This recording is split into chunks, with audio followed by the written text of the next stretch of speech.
වතාවට රැකියා විරහිත උපාධිධාරීන් සමාන පුරප්පාඩු ප්‍රමාණයක් රාජ්‍ය සේවය තුළ මතුවලා තියෙනවා.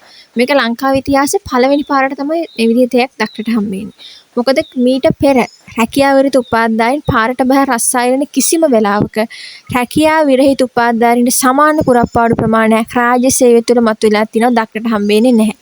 මේ පළවෙනි වතාව තමයි මේ වගේ තත්ත්වයක් ලංකාවේ දැක ගන්න හම්බෙන්නේ. 2020 දක්වා බලේ හිටපු හැම ආණ්ඩුවක්ම ගෝඨාභය රාජපක්ෂ ජනාධිපතිවරයා 2020 බලේ ඉන්නවා. එතකන් හිටපු හැම ආණ්ඩුවක්ම වරින් වර රැකියා විරහිත උපාධිධාරී ප්‍රශ්න සමාජයට එද්දී මේ රැකියා විරහිත උපාධිධාරියා සම්බන්ධයෙන් ඔවුන් රැකියාගත කිරීමට රජයේ සේවය තුළ රැකියාගත කරන්න කටයුතු කරා.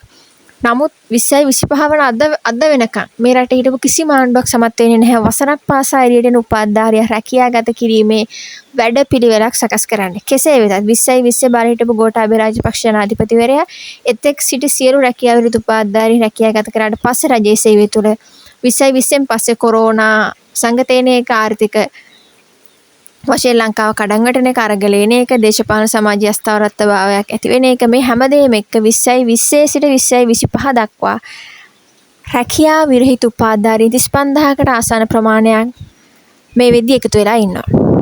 කෙසේ වෙතත් වර්තමාන ආණ්ඩුව NPP ආණ්ඩුව බලයට එදී ඒගොල්ලන්ගේ ප්‍රතිපත්ති ප්‍රකාශිතාම් පැහැදිලිව කියනවා රැකියා විරහිත උපාධිධාරීන් 35000ක් 2024 දක්වා එතෙක් සිට රැකියා විරහිත උපාධිධාරීන් සියලු දෙනා රැකියාගත කරන්න වැඩි වේලක් යාලට තියෙනවා. ඒගොල්ලෝ ගැන විශ්වාස කරන්න කියලා. නමුත් NPP ආණ්ඩුව කුළුඳුල් බජට් එකේ මේ වෙලාවෙවත් බජට් එක තුල මේ 35000 රැකියාගත කරන පොදු තාම විනිවිද ක්‍රමවේදය තාම දක්නට හම්බෙන්නේ නැහැ. කෙසේ වෙතත් NPP ආණ්ඩුවට කලින් හිටපු කිසිම ආණ්ඩුවකට නැති chance එකක් තියෙනවා මේ රැකියා විරහිත උපාධිධාරියා සම්බන්ධයෙන් අතිශය සාධාරණයක් ඉෂ්ට කරන්න.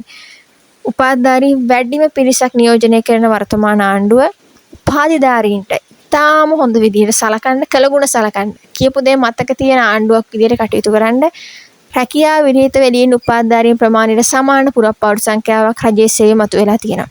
ඉතිහාසයේ පළවෙනි වරාවට මේ දේ දැක්කට හම්බෙද්දී NPP එක වගේ උගත් බුද්ධිමත් පිරිසක් ආණ්ඩුව නියෝජනය කරද්දී මේ උගත් බුද්ධිමත් උපාධිධාරියාට රාජ්‍ය සේවයට පිවිසීමේ වරන් ભેදයකින් තොරව තෝරගන්නේ නැතුව මේ වෙනකන් සිටින සියලුම රැකියා විරහිත උපාධිධාරීන් රාජ්‍ය සේවය තුළ ඊටාම පොදු වැඩපිළිවෙලක් තුළ රැකියාගත කරන්න කියන ඉල්ලීම සියලු රැකියා විරහිත උපාධිධාරීන් ආණ්ඩුවෙන් අඛණ්ඩව සිදු කරමින් පවතිනවා. මේ ගැන ඔයාගේ අදහස මොකද්ද? ඔයත් මේකට එකඟද? ඔයාගේ අදහස කමෙන්ට් එකකින් පල්ල දක්වන්න අමතක කරන්න එපා.